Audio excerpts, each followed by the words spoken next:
Hello, everyone. Sorry about the delay in starting. I was just wrapping up another customer demo, and it took me a few minutes to get started with this. So um, this is all about the distributed application runtime, an open source project from Microsoft, and I'm pretty excited to bring you the introduction to Dapper and also walk you through some demos. So my name is Janakiram. I'm the presenter. I run this webinar series called MI2, and MI2 stands for the Machine Intelligence and Modern Infrastructure webinar series. So every month I deliver one session from each of the tracks, either the infrastructure track predominantly focused on Kubernetes, service mesh, observability, microservices, and the modern infrastructure. And machine intelligence is all about IoT, AI, and edge computing.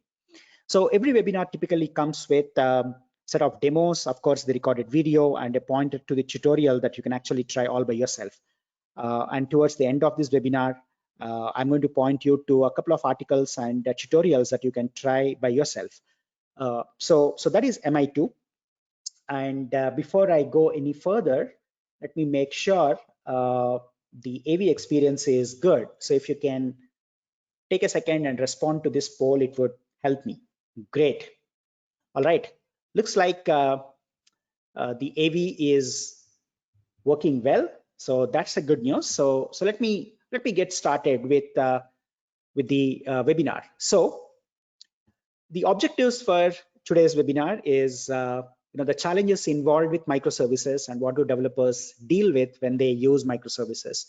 Then I will introduce the distributed application runtime, which is Dapper, and then we'll take a closer look at the building blocks, followed by using Dapper in a native mode as a demo, and then I'll discuss some of the use cases and scenarios, followed by one of the building block demos, that is state management with Dapper in Kubernetes environment. So let's get started. So what do developers deal with when they are using microservices? So they're always asked to develop resilient, scalable microservice-based applications, right? So today, a lot of developers claim to be full stack developers. That means they deal with a lot of languages. They write smaller atomic components, which are called services or microservices that do one and only one job. And they obviously want to leverage existing code, but dealing with a polyglot environment of multiple languages and writing very resilient and atomic components is not going to be easy. The other challenge is, assembling this entire stack and making sure that things work the way it is planned. For example, in this slide, you actually see that there is an e-commerce application that is built by assembling multiple microservices. There is a front-end service, there is an email service, there are multiple other services like checkout, and each of these services are written using a different language, and they deal with managed cloud services, for example, Azure's Cosmos DB or Amazon's DynamoDB, or some pub/sub messaging systems like Kafka, Redis, MQTT, and so on. So, dealing with so many moving parts can be pretty challenging. And then you're not using one runtime, one platform. Back in the day when I was a developer, it was either Java with JVM and WebSphere or WebLogic as the application server. And in the .NET world, it was .NET runtime, the common language runtime, and then the .NET application platform, Visual Studio, C#, SQL Server. That was an ecosystem. But today, that is not the case. We have to handpick best of the breed tools, languages, frameworks, runtimes, databases, and assemble this entire stack and go live. So it is increasingly challenging, increasingly complex, and we have to deal with many moving parts. And most of them are open source projects. So that means they are in their own cadence, they move in their own direction, and it's a very different environment. So we need something that needs to be simplified. So again, just summarizing what I mentioned, one of the longer term challenges that the developers have is the ability to frequently increment and migrate from existing legacy code to microservices, because moving to microservices is not like an overnight journey. It is not just starting the entire application using the latest and greatest paradigm, but we have to make sure it is interoperable and we are reusing a lot of existing code. And then the runtimes have narrow language support with very tightly controlled feature sets. Even using simple things like the HTTP web API, it is extremely different from one runtime to the other. And then, runtimes are very rigid. They are not designed to deal with microservices, so they come with their own limitations and their own prescriptive approach to developing these applications. So all of them make development and microservices based application development very, very complex and challenging. So Microsoft, which has been in the business of impressing developers through application development tools, languages, and platforms, has come out with something called Dapr. And Dapr stands for Distributed Application Runtime. Now, it's a portable event-driven runtime, which brings certain essential building blocks to microservices development. So you don't need to reinvent the wheel, but you can effectively build an application while delegating some of the most common tasks to the underlying runtime. So it is aptly called as runtime because many capabilities that microservices need are delegated or subsumed into the runtime. And this runtime is a modern application runtime that is independent of the language or the framework or the actual runtime that you are using. That means Dapr can run on top of .NET, it can run on top of JVM, it can run on top of Python, Node.js, Ruby, pretty much any language, Go, and almost every other language. So it's an abstraction layer that sits on top of existing traditional language runtimes and exposes certain building blocks that are absolutely essential and critical for the success of microservices application development. So what does it look like? Well, there are three promises that Dapr brings us. One is the core building blocks that are required for building microservices. Now, I'm going to zoom into this and take a closer look at what these building blocks are. And then to make it less disruptive, it embraces the sidecar architecture. Now, what it means is without any awareness of Dapr or without hardwiring Dapr into your application, you can start leveraging the Dapr capabilities. So it uses the sidecar architecture, which means you can code as if you are writing a standalone microservice, and just before you deploy, you can integrate that with Dapr. That is the beauty of using a sidecar architecture. So it exposes certain APIs and certain patterns, which makes it very non-intrusive and non-disruptive to consume Dapr and take advantage of its capabilities. So there is a very little learning curve that's required to adopt Dapr. That is the advantage of using a sidecar architecture. Now, if you come from the Kubernetes world, or you have been dealing with the sidecar pattern, you know how this actually works. So it is a component that sticks to your microservice and manages a lot of runtime negotiations and runtime transactions without you explicitly hardwiring any of those capabilities. For example, Istio is a classic example of using service mesh through the sidecar approach. Same thing with Linkerd. And in fact, most of the service mesh platforms integrated with Kubernetes take advantage of the sidecar architecture, and Dapr uses something very similar. And finally, it brings a very consistent programming model and runtime to both cloud and the edge. That means the components that you write that will run in a full-blown cloud environment, like AKS or EKS or GKE, or a cluster that is running in any of the cloud providers, versus a cluster that is running in a highly constrained environment. For example, a bunch of Raspberry Pis connected through K3s from Rancher and running an IoT workload.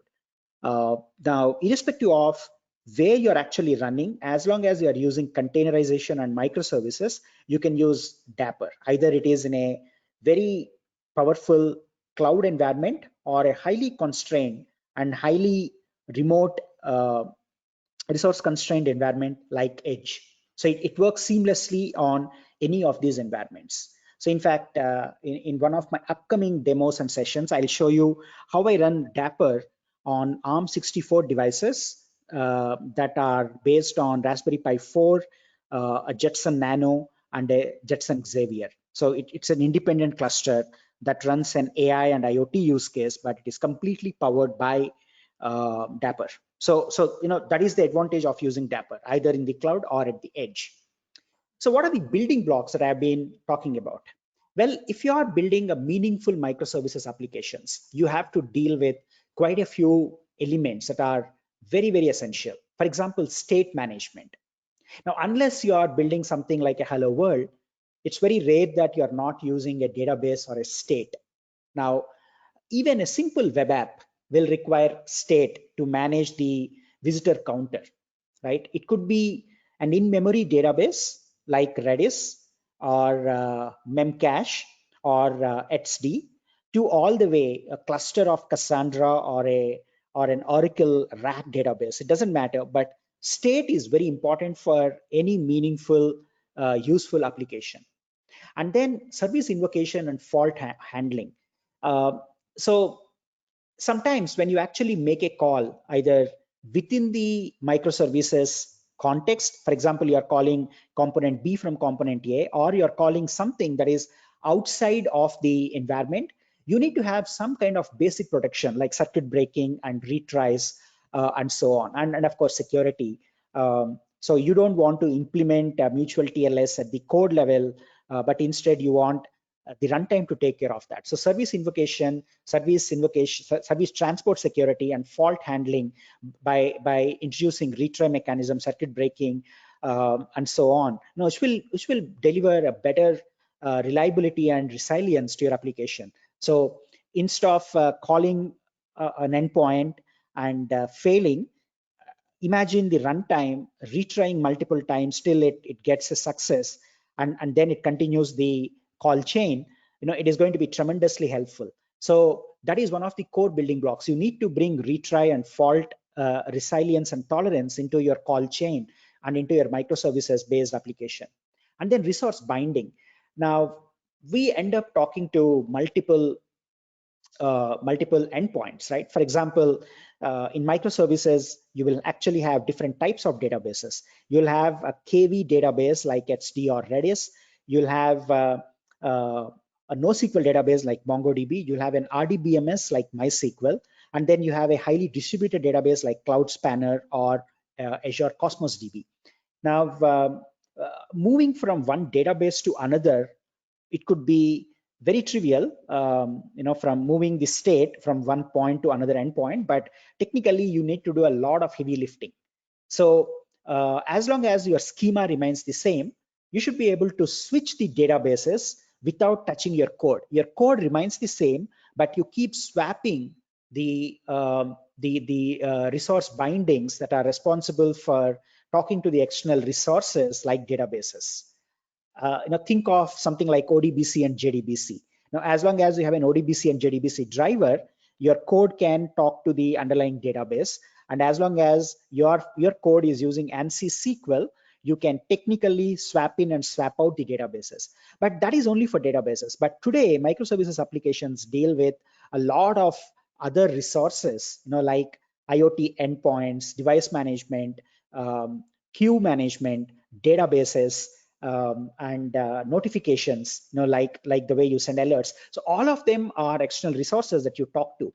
So how quickly and how fast can you swap in and swap out these resources without rewriting code? For example, moving from Cosmos DB to DynamoDB, moving from Google Cloud PubSub to Amazon SQS, right? So all of that has to be handled, and that is one of the core building blocks. And then publish and subscribe. Most of the microservices use some kind of an asynchronous mechanism to communicate. So PubSub shouldn't be very difficult to implement. You don't need to deal with RabbitMQ or NATS or Kafka or Redis PubSub just to get the basic functionality. It should be subsumed into the runtime, and you should just invoke it, and you should rely on the runtime to provide the pub sub mechanism, because it's very essential for microservices to function. And then there are some advanced abilities like the actor pattern that brings in very reusable encapsulated pattern, and of course visibility into the call chain through distributed tracing, observability, and diagnosis. Once you deploy microservices, you need to have visibility into how one component is calling the other, and what is the dependency chain, what is the call chain, and how do you get visibility into the tracing environment, and how long is each span.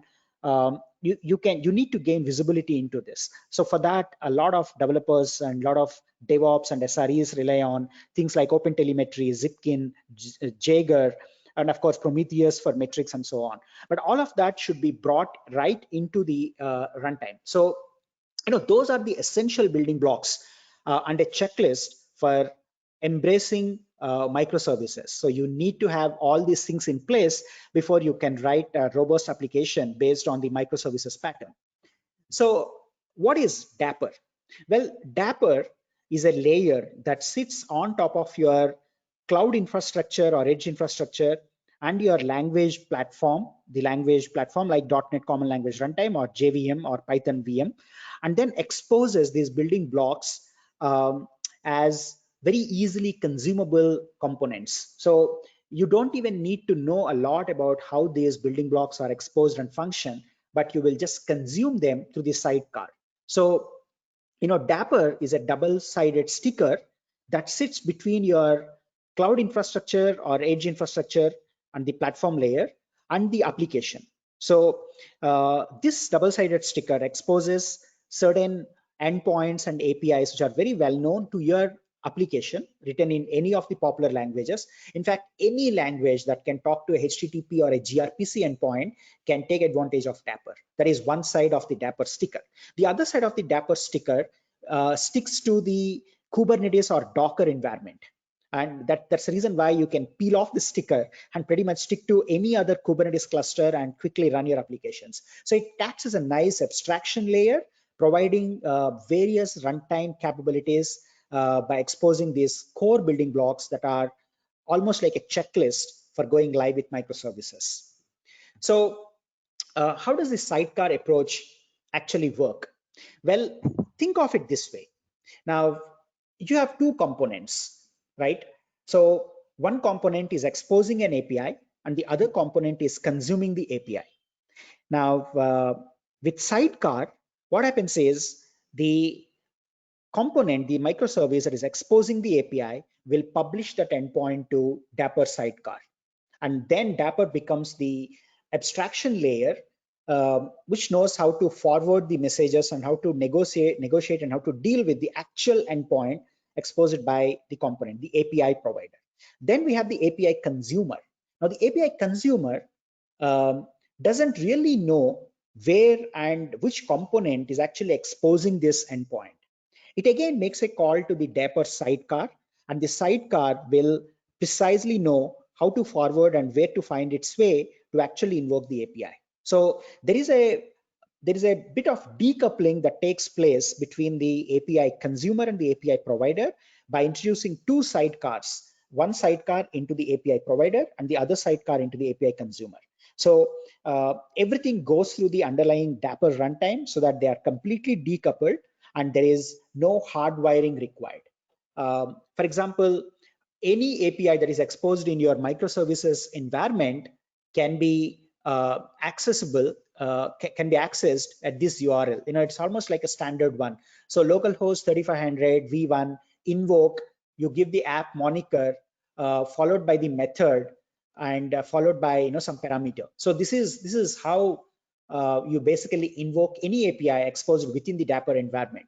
And Dapr itself runs as a sidecar, so makes it very, very simple to integrate. If you have already written, for example, the API consumer and the API publisher, it's very easy to use Dapr in between these two components and take advantage of everything that we talked about. For example, how do you bring persistence to this call chain? How do you turn this synchronous call into an asynchronous call? How do you log these calls to a cloud resource like an S3 bucket?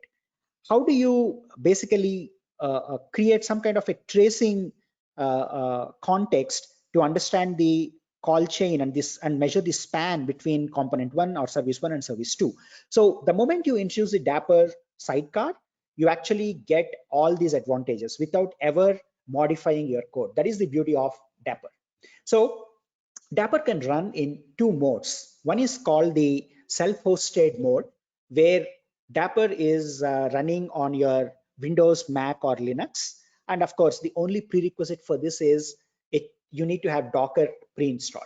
So when you install Dapper in a self-hosted environment, it takes advantage of Docker and runs a bunch of containers. And after that, your code can run, even if your code is not containerized, it can still take advantage because the self-hosted Dapper is exposed at your host level. So you can actually take advantage of this. Now, if you look at the high level architecture, so for example, the service B is exposing API and service A is consuming API.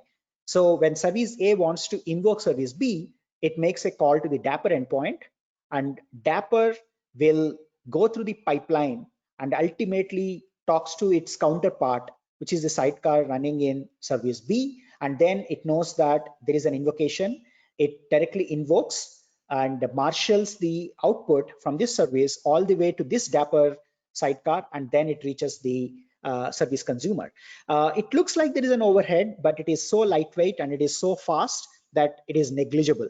And the trade-off that you get in terms of the plug and play capabilities, for example, how do you take this synchronous invocation of service B from service A and quickly turn that into a pub sub? You can do that without changing your code. And how do you introduce some kind of state capabilities into this call chain without again touching your code? Well, you can do that.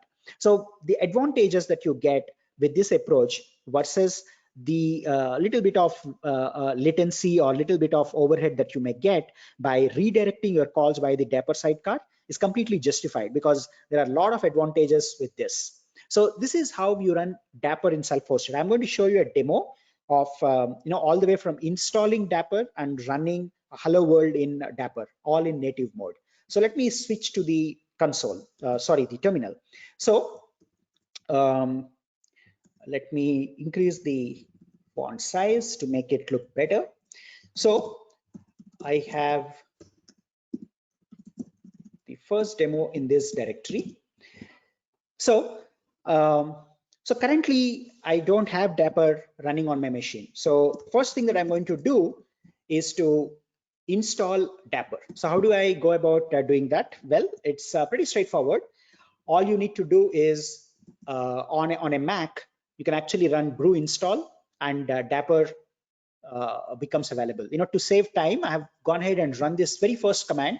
So Dapper is already installed on my machine. So there is no runtime yet because we haven't installed the runtime. We only installed the client and the CLI. So now, how do I basically get Docker on my machine? Well, I need to run Dapper init command. But before that, I need to make sure that there is Docker on my machine, and then there are no containers running on my machine. So it's a blank slate. I just have the Docker runtime installed on my machine, Docker desktop.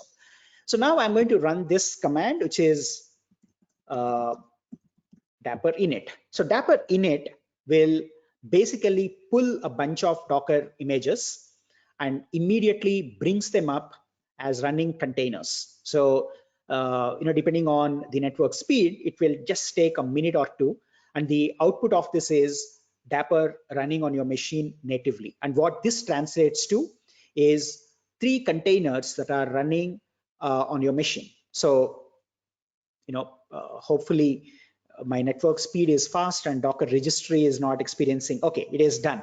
So now Docker containers are installed. Basically, there is a binary that is running here, Dapper D, that is the Dapper daemon, and then placement container, Redis container, Zipkin, all those containers are now they are available here. So there we go. So This is the Redis container, because by default, to bring in PubSub capabilities, Dapper heavily relies on Redis. It is almost like the de facto backend.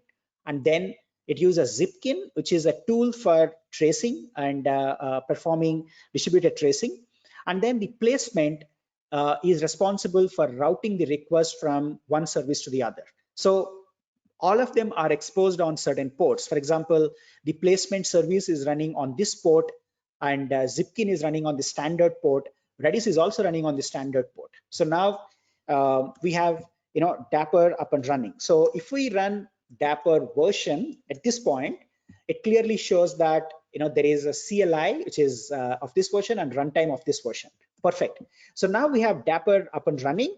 It's time for us to run a hello world by taking advantage of this. So I actually cloned one of the repos. So if you are interested, you can quickly grab the Dapper samples that Microsoft has uploaded to GitHub, and they are pretty useful. Instead of reinventing the wheel, I'm relying on the same hello world sample that Microsoft has written. It is very well designed.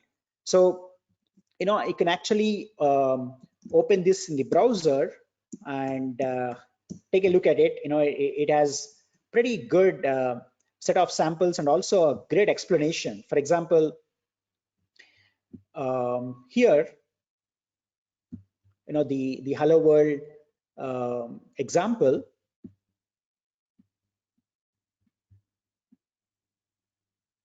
No, I should go back to the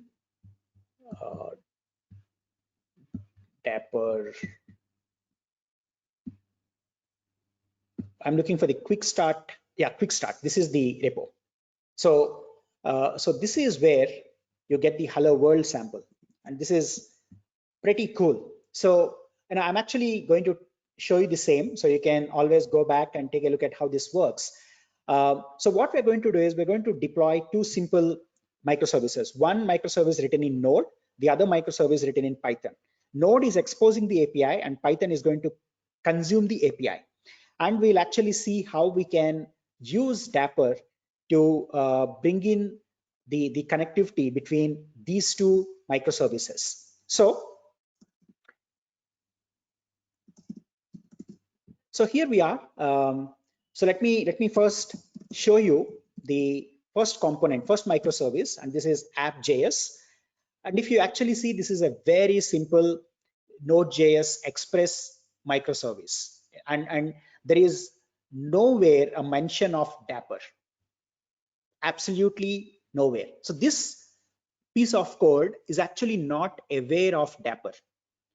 It is written as a standalone microservice, and it does a few things. For example, you can retrieve the orders that are placed from this endpoint, from this URL. Then you can place an order by calling new order. And you can also delete an order by calling the order with an ID. And that's all. It's a plain vanilla, typical Node.js app. But at the top, we are actually using a few things. So we are defining, where the Dapper port is, and we are defining the state store and the state URL. Now, these are just the constants, and we are going to use them at runtime. But if I just comment them out and change the port to the standard Express port, everything would just work. But these are additional helper variables that will actually make this microservice talk to Dapper to expose its endpoint. So that is the app.js. Now, if we look at the Python code, it can't get simpler than this. It basically grabs the Dapper endpoint and then makes a request to that. Now, instead of Dapper URL, you can always point this to the Node.js URL. Nothing stops you from that. But remember the sidecar approach. So instead of directly calling Node.js URL, we are calling the Dapper URL. Now, there is a connection between the Node API and the Python consumer. So here, if you actually look at the API, we are registering this service with Dapper, and here we are talking to the same endpoint that is registered with Dapper. So typically, it is the Dapper port, which is localhost 3500, and this is a standard URI till here. V1.0 invoke node app is the identifier of this application, and then we are calling the method /new order and replacing that with the actual Dapper port. So instead of hardwiring the URL, I'm going via Dapper. So when this is invoked, you basically get the same response, as if you are calling the actual endpoint. But the reality is we are going via the Dapper runtime. So this is how it is being done. So you invoke the Dapper runtime, and then it talks to its counterpart, and this counterpart is now grabbing the output from the Node.js component and responding it back to the Dapper runtime, which will marshal it to the Python code. Optionally, we can store the state in one of these databases. By default, if you don't touch anything, Redis is the default store. So let's go ahead and run this application. So now all I'm going to do is basically do an npm install to make sure I get all the prerequisites for my node application. Let me split the window. So then I'm going to use this command, dapper run followed by app id node app, and this is how I registered my API provider with Dapper. And node app is very important because that's how we are invoking from Python. So node app, that is the identifier for this application. The application port is 3000, that is a default port on which Express typically listens, and the Dapper port is 3500. And then the command is how we invoke node application. And instead of invoking node directly, we are prefixing that with a bunch of Dapper parameters.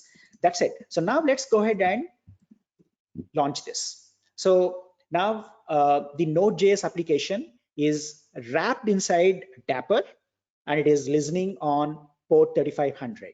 So once that is in place, you can actually use Dapper invoke. So Dapper invoke is a very interesting command. You can actually invoke any endpoint from the CLI. So app ID is node app, method is new order, and payload is this. So let's go ahead and try this from the second window.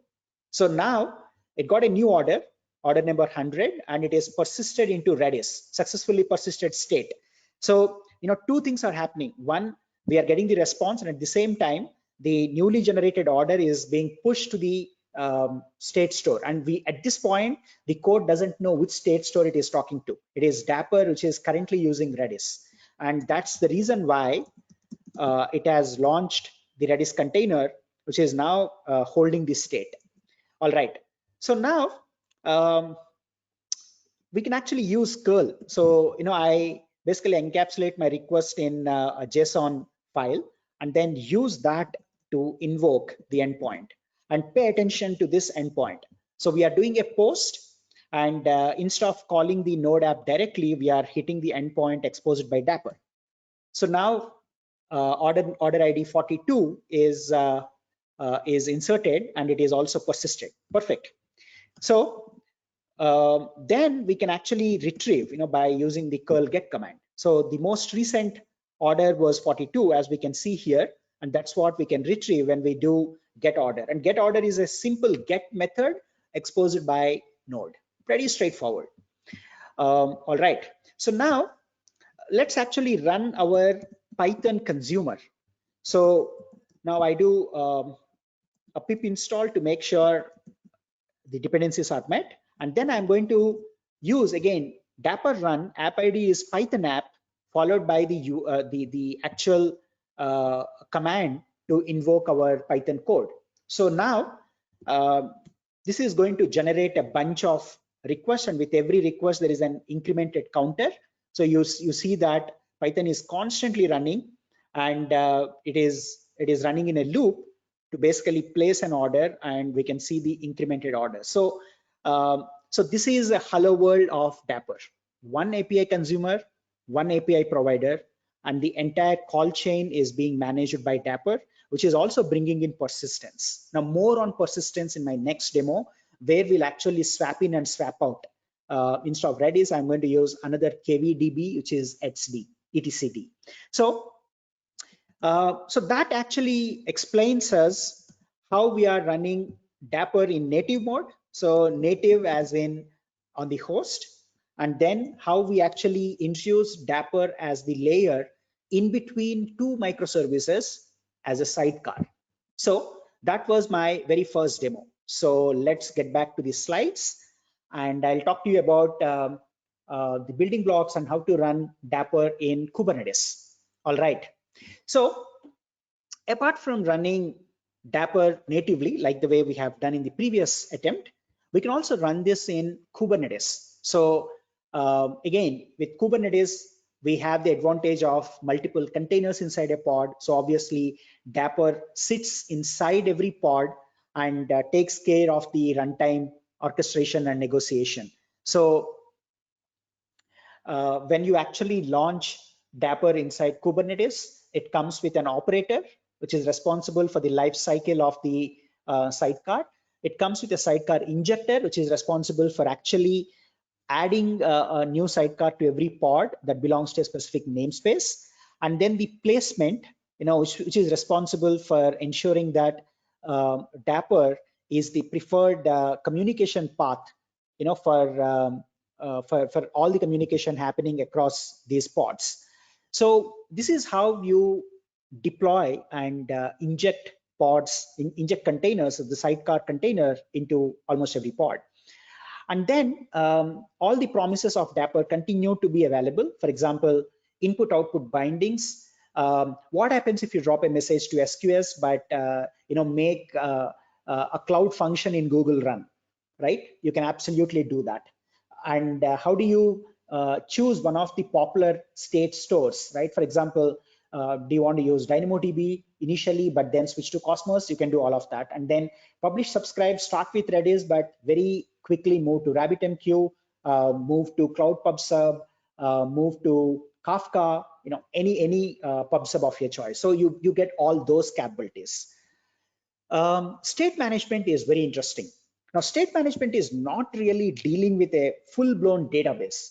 State management is not transactional, but sometimes you just need to make sure that you are delegating the state to an external data store, typically like Redis or to etcd, which has some kind of a long-term persistence. So you make a post to one of the Dapper endpoints and you send a payload, and this payload will ultimately hits the Dapper endpoint, and from there Dapper will resolve what is the current state provider and automatically persist the data in the state store of your choice, which could be anything that I've been mentioning about. And then when you try to retrieve, again, Dapper can go back to the state store and can retrieve that without you actually writing any of the state management code. So when you invoke the service, for example, you want to talk to Redis, but your front end, which is responsible for updating the order or showing the order, hits Dapper, and Dapper talks to Redis and comes back with the most recent order. If you want to add or delete an order through the cart, you pretty much again go through Dapper, and Dapper will talk to Redis. And Redis is just the placeholder. It can be anything, and you can swap in and swap out these stateful backends at your choice just by restarting the service. So this is how it basically does. Now I really want to show you a quick demo of two things. One, how do we use Dapper in the context of Kubernetes, and how do we do state management? And I start with Redis, but I will swap it out with etcd for performing my persistence. So let me switch to the terminal.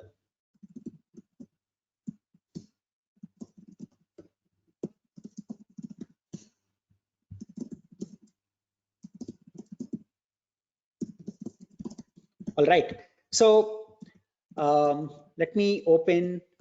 So you are now familiar with the Python consumer and the Node.js publisher, API publisher and API consumer. So I'm not going to touch this again. We'll assume this is the same architecture and same microservices environment we are using. Now I want to, okay, let me first show you this. So I'm actually running my Kubernetes cluster in GKE. So it is already set up. You can see my environment here, kubectl get node. So it is actually running a GKE cluster in Mumbai region that is already in place. So it is set up with this command with gcloud and so on. I also created a cluster role binding just to make sure I don't hit any RBAC issues. And then I used the Helm chart of Dapr to basically install Dapr into the runtime. So you can use repo add and point it to the Dapr repo hosted by Microsoft. That's why it is Azure Container Registry.io, and then do a quick update and then run this command. So at this point, if we do kubectl get namespaces, there is no namespace, there is no new namespace apart from the default ones. And if you actually look at the pods, or if you look at what's inside my default namespace, it's nothing. It's a blank slate. So now what we'll do is we'll go ahead and install Dapr through the Helm chart. So I pass values.yaml, it has some parameters, but this one command will basically deploy Dapr in the default namespace because I'm not mentioning any other namespace. And it will create the operator, it will create the pod injector, it will create the placement coordinator within my current namespace. There we go. So it comes with a basic dashboard which is connected to Zipkin. It comes with the operator placement. Sentry is a new component that is important for Kubernetes, and then the sidecar injector. In a few seconds, everything becomes up and running. So that's how you install Dapr inside Kubernetes. You can also mention the namespace if you are not comfortable with running that in the default namespace. But once you have this, we can start using Dapr for our microservices application. So now it also creates some services. For example, Dapr API, dashboard, placement. Basically, every component of Dapr has an attached service. So with that in place, we'll first create the Redis pod. So again, if you look at my Redis pod, it is a pretty standard Redis deployment. I'm using an image based on Alpine, and it uses the standard Redis image, exposes port 6379, and the service is named Redis. We need this as the default backend for Dapr. So we in fact start by installing Redis in the same namespace. So let's do this. So now when we do a kubectl get pod, you'll actually see that there is one single pod of Redis running, and then there is a service that is exposing Redis pods. Perfect. Now I need to create the bridge between Redis and Dapr, and that is done through a custom resource called a component. So this is how Dapr uses the persistence backend, something like Redis. So this is actually called as a CRD, a custom resource definition, and component is not a standard Kubernetes object. It is installed when you deploy the Helm chart. So you can actually run this kubectl get components. There is no resource. So now this state store component will connect the Redis pod with Dapr. So that is the bridge between our standard Redis deployment and Dapr. So now as soon as we deploy this, our get component will show a state store. And if we describe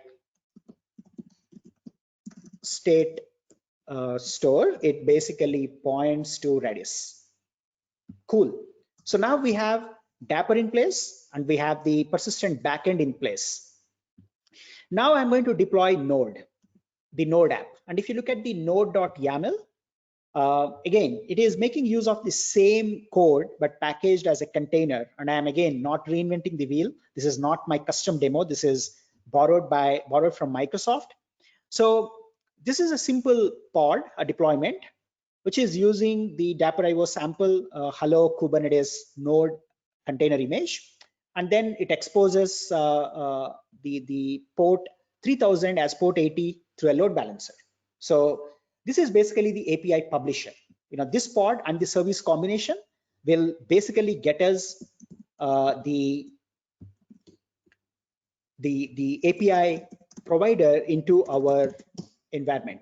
So now let's wait for a minute. So you actually notice 1 of 2 and now 2 of 2. What does this mean? But we only have one container in the deployment. So if you actually notice the node.yaml, we don't need this. So if you look at the node.yaml, we are only using one container image. But why there are two containers? Well, the second container is the Dapr sidecar. That's what is introduced by Dapr runtime. So when we do a kubectl describe pod, you actually notice that there are two containers, right? So this container, so let me close this and show you this in a better mode. So when we actually look at the containers array, so this container is using the node image that is running our API code. And then there is another container, which is Dapr IO Dapr D followed by the version. And this is the sidecar container that is injected into the pod. And this is responsible for the entire runtime orchestration. And if you notice, the HTTP port is again 3500, gRPC port is 50001. So all the standard ports are passed, and now your component, your pod is Dapr enabled because it has a sidecar running. Perfect. So now we have the API provider up and running.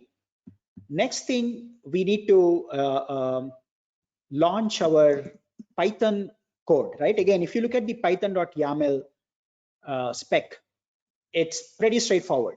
We are now targeting the image, right? The K8s Python image that contains the same Python code, which runs a while loop and invokes the order endpoint, nothing special.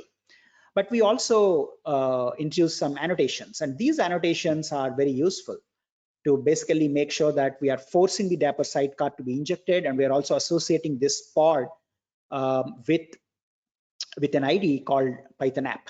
So again, this is a standard Kubernetes object with a couple of custom annotations. So now let's go ahead and run the Python pod as well. So now Python app is also running. So when we do a kubectl get pods, again, in a few seconds, we notice that this pod also becomes available. And again, just like the other pod, it is again running two containers, one Dapr and one Python app. Perfect. So now let's take a look at the logs. So now I'm actually trying to look at the logs coming from the node pod. So that should actually show us that the Python pod is randomly placing orders in a while loop, and every new order has an increment, has a counter, that is incremented. So now our application is in action, right? So we can do a few more things. For example, let's grab the load balancer IP and do a couple of curl requests on that. So when you actually invoke the load balancer endpoint followed by ports, this is a good indicator that Dapr is running on this, and this is the gRPC port. It's a good indicator that it is working. You can also grab the latest order that is inserted via Python. So perfect. So the app is now running. But let's also introspect the storage, the state machine behind this. So now we'll grab the Redis pod, the name of the Redis pod. So if you actually look at the pod, it is the name of the Redis pod that's currently running here. So what we'll do is we'll actually do an exec, invoke the Redis CLI and do a get all. And this shows that Redis is actually storing the state. But again, going back to our original Hello World demo, neither Node nor Python knows that the store that is being used is Redis. That is the beauty of Dapr. All right. So now everything looks cool. Dapper is in action within Kubernetes. Node is exposing API, Python is consuming, and state is exposed via Redis. Perfect. Now, what we'll actually do is quietly swap out Redis with another data store called the etcd. etcd is a distributed secure KV database, key value database store. So what I'll do is I'll actually put this in a curl request. So let's grab the node app endpoint and retrieve the order. So obviously we'll see an incremental order. So that means the Python pod and the Node.js pod are running. So while this is running, what I want to do is first apply the HD state, right? So what is HD state? Well, before that, I want to show you the HD data store pod. So just like we deployed Redis first and then the Redis store, I'm going to deploy this stateful set, or rather cluster. It's not a stateful set, it's a cluster of 3 HD pods. So I'm going to first run that in my cluster. So once I run this here, you can actually notice that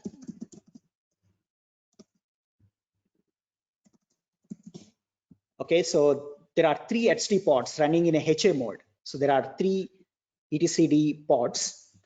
And what I'm going to do now is to associate this with the Dapper runtime by creating the Dapper state store. So earlier we did something very similar for Redis. Now I'm replacing that with HD.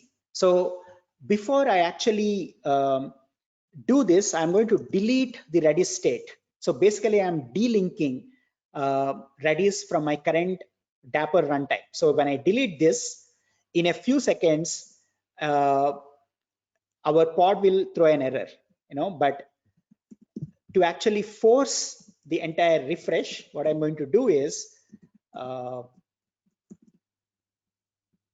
apply the HD state. Okay, so now we have effectively created a state store pointing to HD, and this continues to run because it has an in-memory persistent connection to Redis, and we haven't deleted Redis. We only deleted the state, but this is still running. Now what we'll do is to actually do a refresh, I'm going to delete the node pod and let Kubernetes recreate it. So when Kubernetes recreates this pod, this goes blank because now there is no pod responding to that request. But in just a minute, what happens is the node pod gets deleted, it comes up, and this time it basically picks up the HD database as the backend, and it continues where it left. Now, the incrementing logic is actually inside the code. So, that's the reason why we are not starting from zero. It is basically picking up from where it left. But at this point, what has happened is we have very gracefully delinked and decoupled Redis with the Dapper runtime, and instead pointed that to an HD database.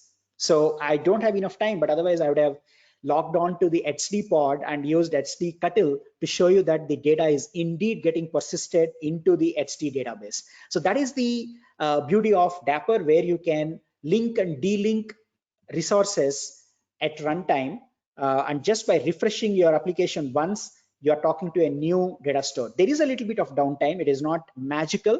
It doesn't happen at runtime, but it still gives you almost a frictionless mechanism to swap in and swap out state store and other resources. So apart from the state, the other building blocks, I talked about various other databases and resources. So you can basically point the output of your microservice to any of these endpoints. So we have seen how to do that with the state store, but technically you can use it with a variety of cloud managed services or other infrastructure services like Kafka and RabbitMQ.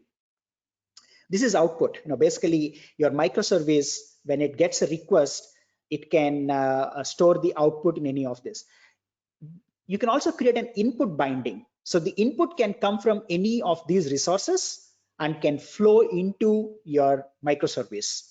For example, I can do a publish into Azure Event Hub, and that payload will eventually make it to my application via Dapper. And the beauty is the application doesn't know that the input is coming from the Event Hub. It doesn't have the credentials. It doesn't have any knowledge of where the payload is coming from. The payload is always received by Dapper and forwards that to the application endpoint. So you can also do PubSub in a very similar approach. As I mentioned, Redis is the default backend for PubSub, but you can very quickly replace that with your favorite PubSub. Distributed tracing, again, a topic by itself. I will touch upon this in one of my upcoming sessions. So this is completely integrated with Zipkin and OpenTelemetry and OpenTracing. So you can actually perform very insightful tracing into all the microservices. This is actually better than a service mesh, because service mesh stops just with traffic routing and traffic policy, but this does much more than a typical service mesh. And one of the commonalities between service mesh and Dapper is the inbuilt tracing and the Zipkin integration. So this is a big picture. I'm almost running out of time. So we have the OpenTelemetry compatible tracing information coming out of Dapper that can be ingested into any of these popular endpoints. Some open source, some proprietary, but anything that can consume OpenTelemetry like New Relic can also become one of the endpoints for your distributed tracing. So that brings us to the end. We are almost out of time. So I want to thank our sponsors, Google Cloud. All my infrastructure for my demos runs on Google Cloud and GKE. NewStack, my media partner. This article is published, and I'll do a follow-up of this at the NewStack. Foghorn, one of my sponsors from the edge computing market. They are an intelligent edge platform supporting a variety of cloud environments and edge environments. Portworx, again, my client and also a sponsor, a cloud native, container native storage company in Bay Area. So that brings us to the end. If you have questions, feel free to type them in the questions window here in the tab of GoToMeeting. While you are typing your questions, I want to bring up a quick poll. So how relevant was the webinar? Did it meet your expectations?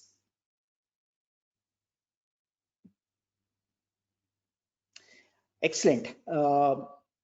Most of you felt it is highly relevant. Thank you. And finally, how was the overall experience? This basically translates into the audio visual, my presentation, the quality of demos, the value that you got. Great. Looks like most of you felt it is useful and it met your expectations. Fantastic. All right, so that brings us to the end of this session. Again, I'm going to upload this video to YouTube, and the video description will have links to the GitHub repo that I shared with you and the article that I have already written at the NewStack. You can read that to get a background of Dapper and also to repeat the steps of the state management demo that I have done. I'm going to put the links into the YouTube video. So keep an eye on my YouTube channel, youtube.com/JanakiraMSV. So I will see you in the next webinar. Thanks again. Stay home, and do take a look at mi2.live for the upcoming webinars. And I look forward to having you in my September session, which is on AutoML with Azure Machine Learning. Thank you and have a good day.